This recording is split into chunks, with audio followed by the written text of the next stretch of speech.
those of you who've been online will have been watching Jane Plum's video presentation to one of the maternity festivals which preceded this, and we're now joined by Jane Plumb CBE, the Chief Executive of Group Strep B, and with her is Lynsey White, whose child died because of Strep B in 2014, and she's going to give something of her experience. So the way that we're going to do this is Jane's going to give a reflection on what she's seeing at the moment during the virus, and then we're going to hear from Lynsey, and we're going to have a discussion, and hopefully that'll help inform people, because even in the middle of this virus, there are a whole series of things which don't go away.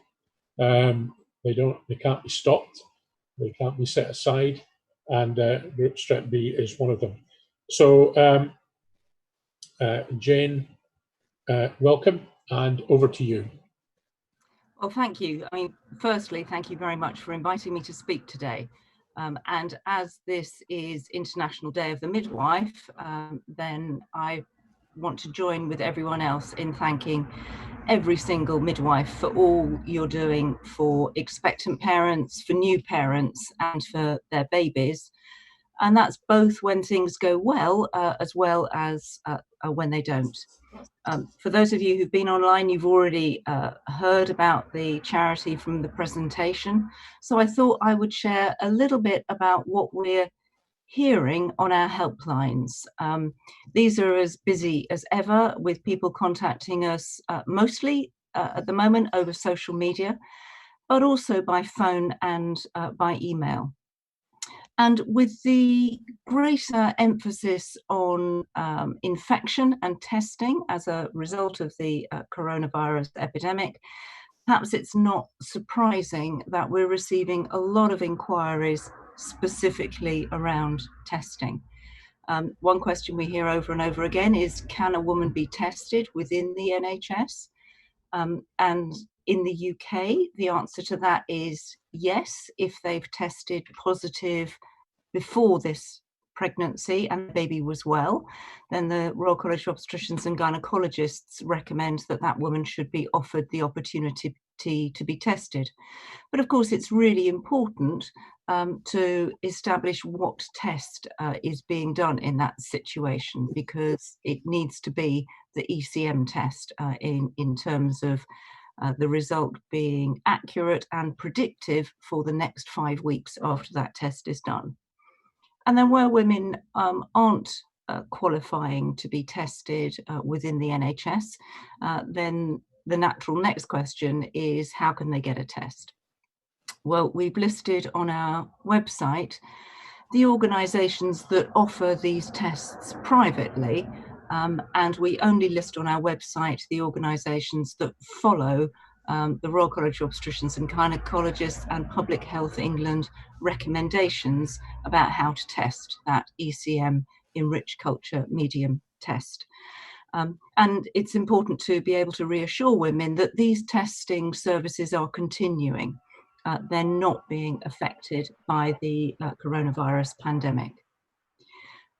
We're also being asked by women when should they be going to their maternity unit or midwifery-led unit to give birth.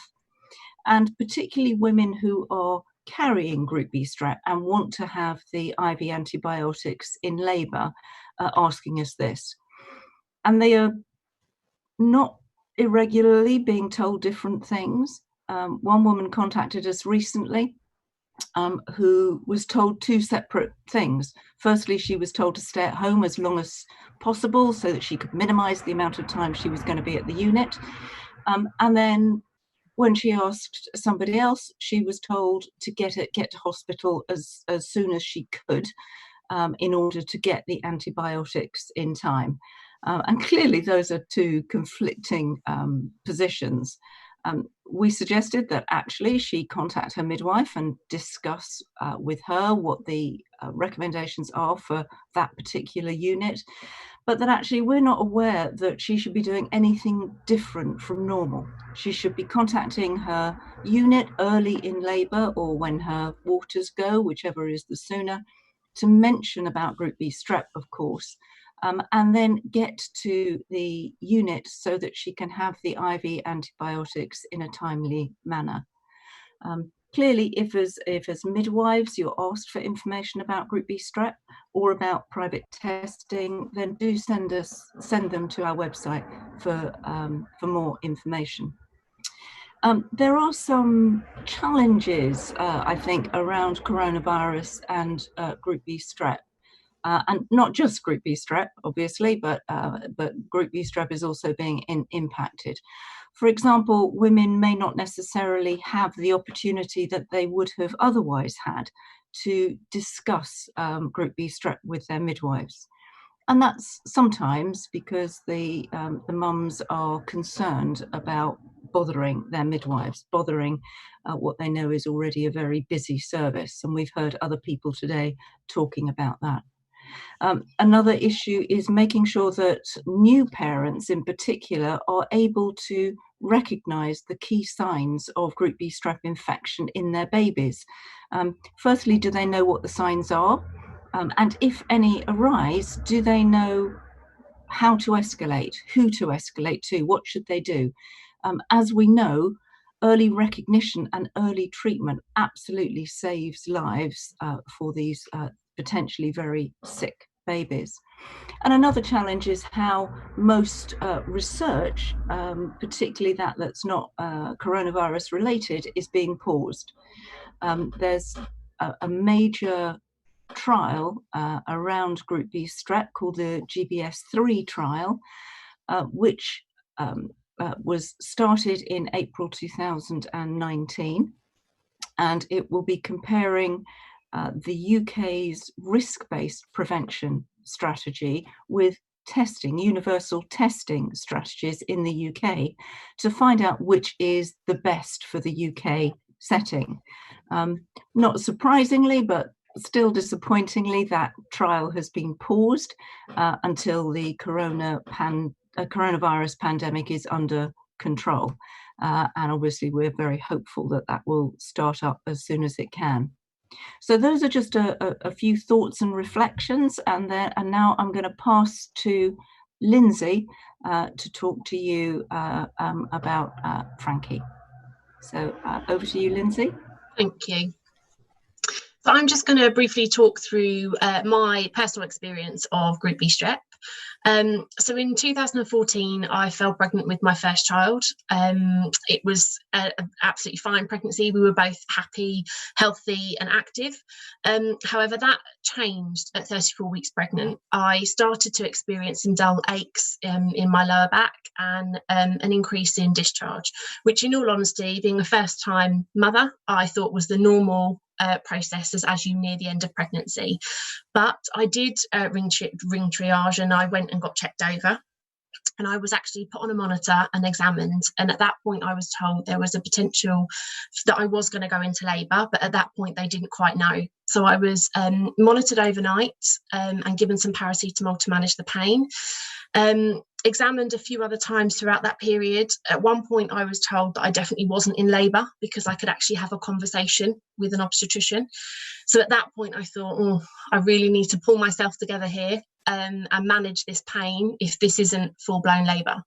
So as the night progressed, I was continued to manage my pain with paracetamol.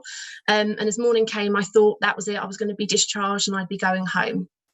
I did mention to a midwife at that point that I felt that the fluid had increased again, to be told that I may have wet myself, which was slightly embarrassing.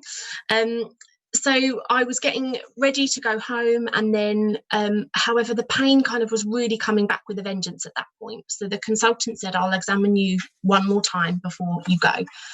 And that's when everything changed. I was very, very quickly rushed to a labour ward to be told that I was 8 centimetres dilated and the baby was coming, and he was coming very soon. However, my labour kind of slowed down a little bit, and over the next 8 hours, with an epidural and a bit of intervention, my beautiful baby boy, Frankie, was born. And although he was 34 weeks, he was a really decent size at £5.11, which was very reassuring to us, and all kind of checks were absolutely fine. The thing that was noted that he did have a slightly low blood sugar level. He was given some formula, and that quickly increased. So everything seemed fine, and we were very quickly moved to a transitional care ward, where after a few more cuddles and a bit more feeding, we both went to sleep. After a few hours, I don't really know how much time passed, I was awoken by a nurse, and Frankie was nowhere to be seen. And I was told that they thought he was struggling with his breathing, and he had been moved to a special care ward. And at this point, I knew things were quite serious, because they also asked me to call my husband to come back into the hospital as soon as possible. So when my husband arrived, we were taken to see Frankie, and in all honesty, I couldn't believe my eyes. The baby that had left me was no longer the baby that I was seeing. He was covered in tubes, he was on full ventilation, he was purple and mottled, and he looked so poorly. And at this point, I was told that he had some kind of infection, but they weren't too sure what it was. And I was asked, had I ever been tested for GBS? I'd never been tested, I'd never heard of it, so I didn't even have any kind of clue what it was. So whilst by his side, unfortunately Frankie went into cardiac arrest, and we had to watch our baby boy being given CPR. No sight a parent should ever see, really. And it was very quickly agreed that he needed specialist care and that he would be moved to a hospital. So during the transfer, we were again told at this point to expect the worst, that he may not even make the journey 30 minutes up the road to the other hospital. And again, when we got to the new hospital, you could just see from the doctors, all of the doctors' eyes, that this was really bad. But we had absolutely no clue why his deterioration was so quick, or what had caused it at this point. He did in fact make the journey and make it through the night, and over the next 2 days we didn't leave his side. We were full of hope that he would be the miracle, he would be the one to make it through. And compared to the other babies in NICU, he was huge, but unfortunately at this point it was confirmed that Frankie did have a Group B Strep infection, and it was very serious. We were too overwhelmed to ask too many questions at this point, but over the next 48 hours, it was clear that his organs were failing. His lungs weren't working properly, his heart was struggling, and after a few brain scans, we were told that it was showing significant damage. So we were asked to invite our parents to come and meet their grandson for the first time, knowing really it was probably going to be the last time that they would see him. And after that visit, we were asked to consider removing life support. And it was something that we had seen him suffer so much over the previous 4 days that we felt was the right thing to do. And after a few minutes together as the three of us, Frankie passed away, aged 4 days. Now, as you can imagine, it was completely heartbreaking. Most parents leave hospital with a baby in a car seat. We left with a memory box. There were so many questions. We didn't understand why we had a healthy baby boy, yet he had significantly deteriorated and died within such a short period of time. There were so many questions we had. And actually, due to all of the questions surrounding his death that didn't have obvious answers, his case was actually referred to the coroner. And what we did later find out was that I had actually recorded a raised temperature in labour, that I did have a slow leak of waters, not an obvious gush like in the movies, but a slow leak that had started 24 hours before my labour. His low blood sugar level was actually a sign that something was wrong. And his skin was noticed to be mottled and blotchy far earlier than I had actually seen him in special care. Due to his birth weight, I think everyone assumed that he would be fine. He was a big baby.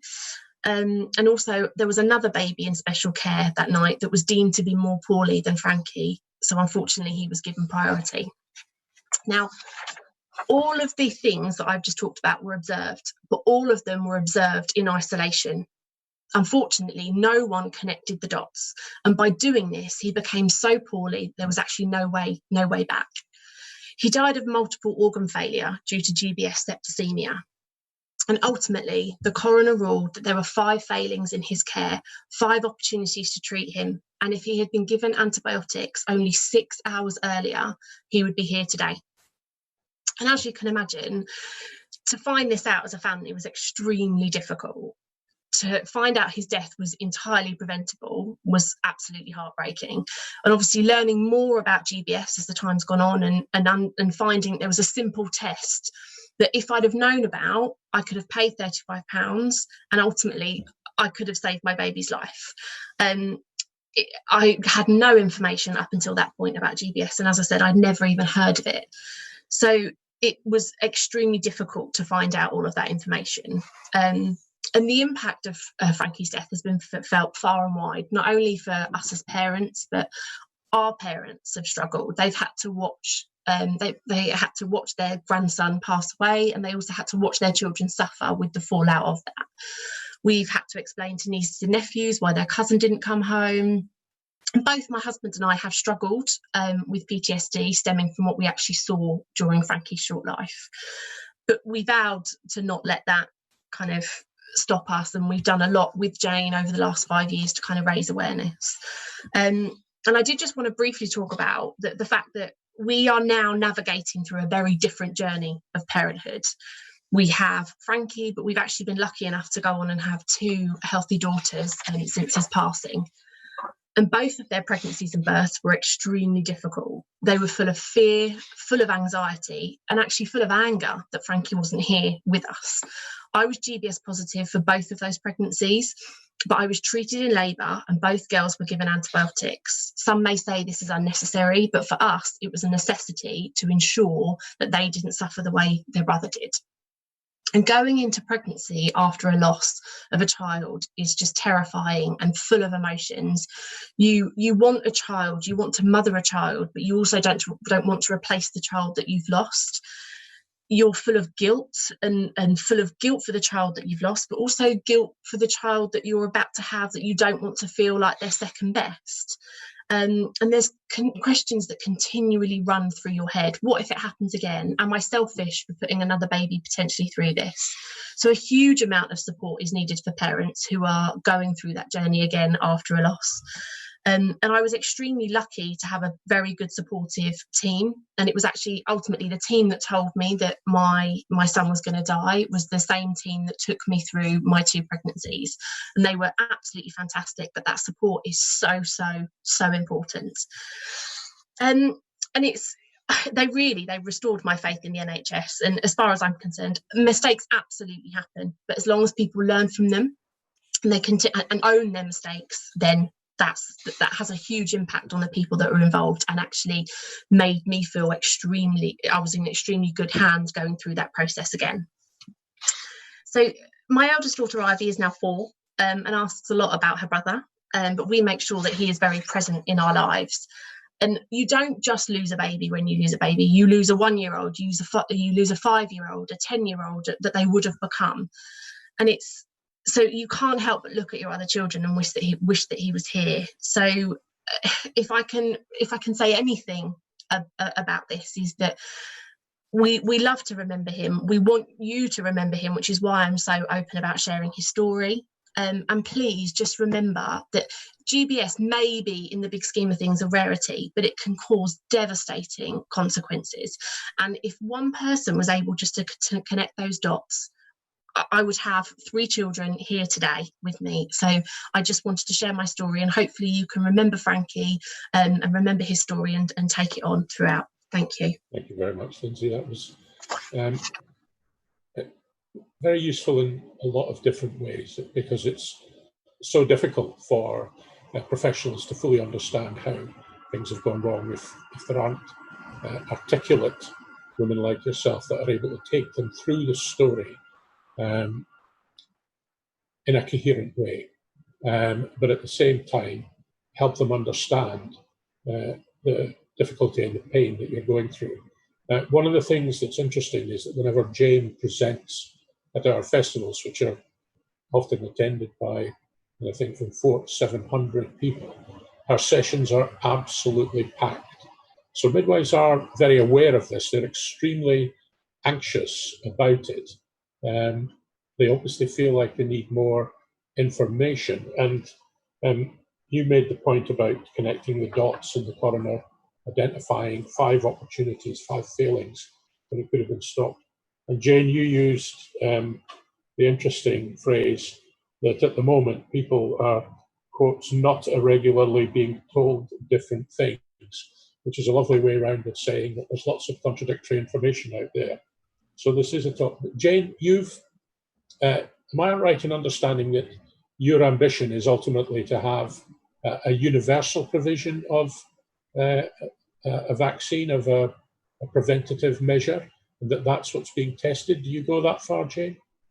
Yeah, I would love to see there being a vaccine, a safe and effective vaccine, because that will be the best preventative medicine available. It will prevent many more cases of Group B Strep infection, not only the early onset Group B Strep infections, but also the late onset Group B Strep infections, stillbirths caused by Group B Strep, maternal infections, and potentially any preterm labours that are caused by Group B Strep. So a vaccine has to be the holy grail, because all of that will then happen, and we can use fewer antibiotics in the process as well. In the meantime, there are a number of issues. One is making sure that both expectant parents and health professionals have good quality information on Group B Strep. And we worked very closely with the Royal College of Obstetricians and Gynecologists when they published their 2017 guideline to develop a patient information leaflet, which we co-produced, and to make that available both online through their website and our website, but also for hard copies to be available to the NHS. We're currently working with the Royal College of Midwives, and we are close to the final stage of developing an iLearn module on Group B Strep. And I hesitate to tempt fate, but I think that should be out in June of this year, which is great because it'll be just in time for July's Group B Strep Awareness Month. So hopefully that will raise the level of knowledge of Group B Strep, because how can we expect our busy midwives to be passing on good quality information to the women in their care if they haven't been given it in the first place? One of the things, Jane, that you identified in your video is how the experience of Group Strep B often prevents women from going on and trying to have a family. And Lynsey has managed to complete her family. But is that still as big a problem of information, or as big a deterrent, the experience putting women off attempting again to have a child? Yeah, yes, it is, and I think the hidden impacts on families of having had a baby who is as severely ill as most of the babies who develop Group B Strep infection are is massive. There are mental health issues for the family, as Lynsey referred to. You know, it's not just the mum and the dad. And sorry about the just, but it's not just the mum and the dad, but it's also the grandparents, the siblings, the nephews and nieces. On top of that, there are long-term. There can be financial issues. There can be not only the decision not to have more children because of the fear of putting another baby through that, the fear of putting their partner through it, the fear of putting other children through it. But also there can be irretrievable breakdown of relationships as a result of the pressure that having such a sick baby, who sometimes sadly dies, who sometimes recovers completely great, and sometimes recovers with long-term disability. You know, it's the tip of what we see is the tip of the iceberg. And Lynsey,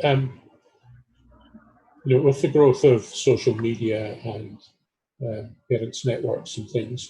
Do you find that there is more opportunity to share and to give confidence? Do you spend a lot of time speaking to other people that have been through this and sharing, and is it making a difference through social media? Absolutely. And I think for me, as the years have gone on, I've got much more confident about talking about it. I think at the beginning it was all, I was very much seen as the lady that had lost a baby, but nobody really understood why, or didn't really want to speak to me about it. But I think I've been very open, and I think then actually my friends and family have been very open about sharing it. And actually talking about social media, I very recently got a message from somebody that I used to work with about 10 years ago, and she had heard about Frankie's story from what I've done on social media. He's got his own Just Giving page that we've had for about 4 years now. And she had passed on the story of GBS to another friend, and that friend had got tested and they had been treated with antibiotics, and the baby was fine. And to then be able to receive that message back means that everything that we are doing by talking so openly about it is working. So yes, I do. Social media has been a huge help, because I'm not sure we would have been able to get the message out there as much as we have without that. And Jane, the pausing of the GBS3 trials, does that mean that they have to reset to zero, or can they take up and be completed? And have you any idea when they might start, or is that all up in the air? Yeah, I wish I had a crystal ball, Neil. No, I mean, in terms of timing, it was relatively fortunate because they were all set up and ready to go, but they hadn't actually started in the hospitals. There are going to be 80 hospitals in total, about half of which will be assigned to the UK's risk-based strategy. The other half, 20 of them are going to be assigned to ECM testing, as most of the rest of the developed world testing at 35, 37 weeks of pregnancy, and the other 20 testing hospitals and units will be assigned to testing in labour. I think the question about when that will restart, who knows? I'd love to think it was going to be in the final quarter of this year, but I am an eternal optimist, so it might actually take a little longer than that. And in other countries, I mean, for instance, is the testing routinely available in healthcare plans in the United States, where there is a sort of purchaser gets what purchaser wants? And are there any other countries that have adopted a universal approach, or is this still a scientific and medical argument?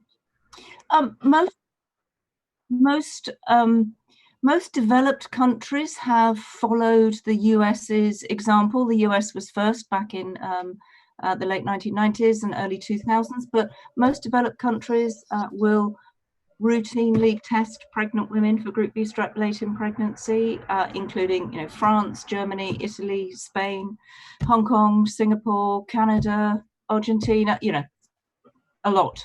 And you were saying that in the UK it's death a week. Is that still the statistic that you mentioned in your previous video? Yes, there's still, on average, every day 2 babies will develop a Group B Strep infection. 1 baby a week, one of those babies every week will die as a result. And 1 baby who survives will be left with long-term health issues, ranging from mild to incredibly severe. Okay, well, we've come to the end of our time. I'd like to thank Lynsey White very much for joining us and taking us through a very personal but also a very educative story. And I think everyone should just look up what the 5 failings were. Jane Plumb, for the presentations that you've done. We'll be having you back at lots of other things.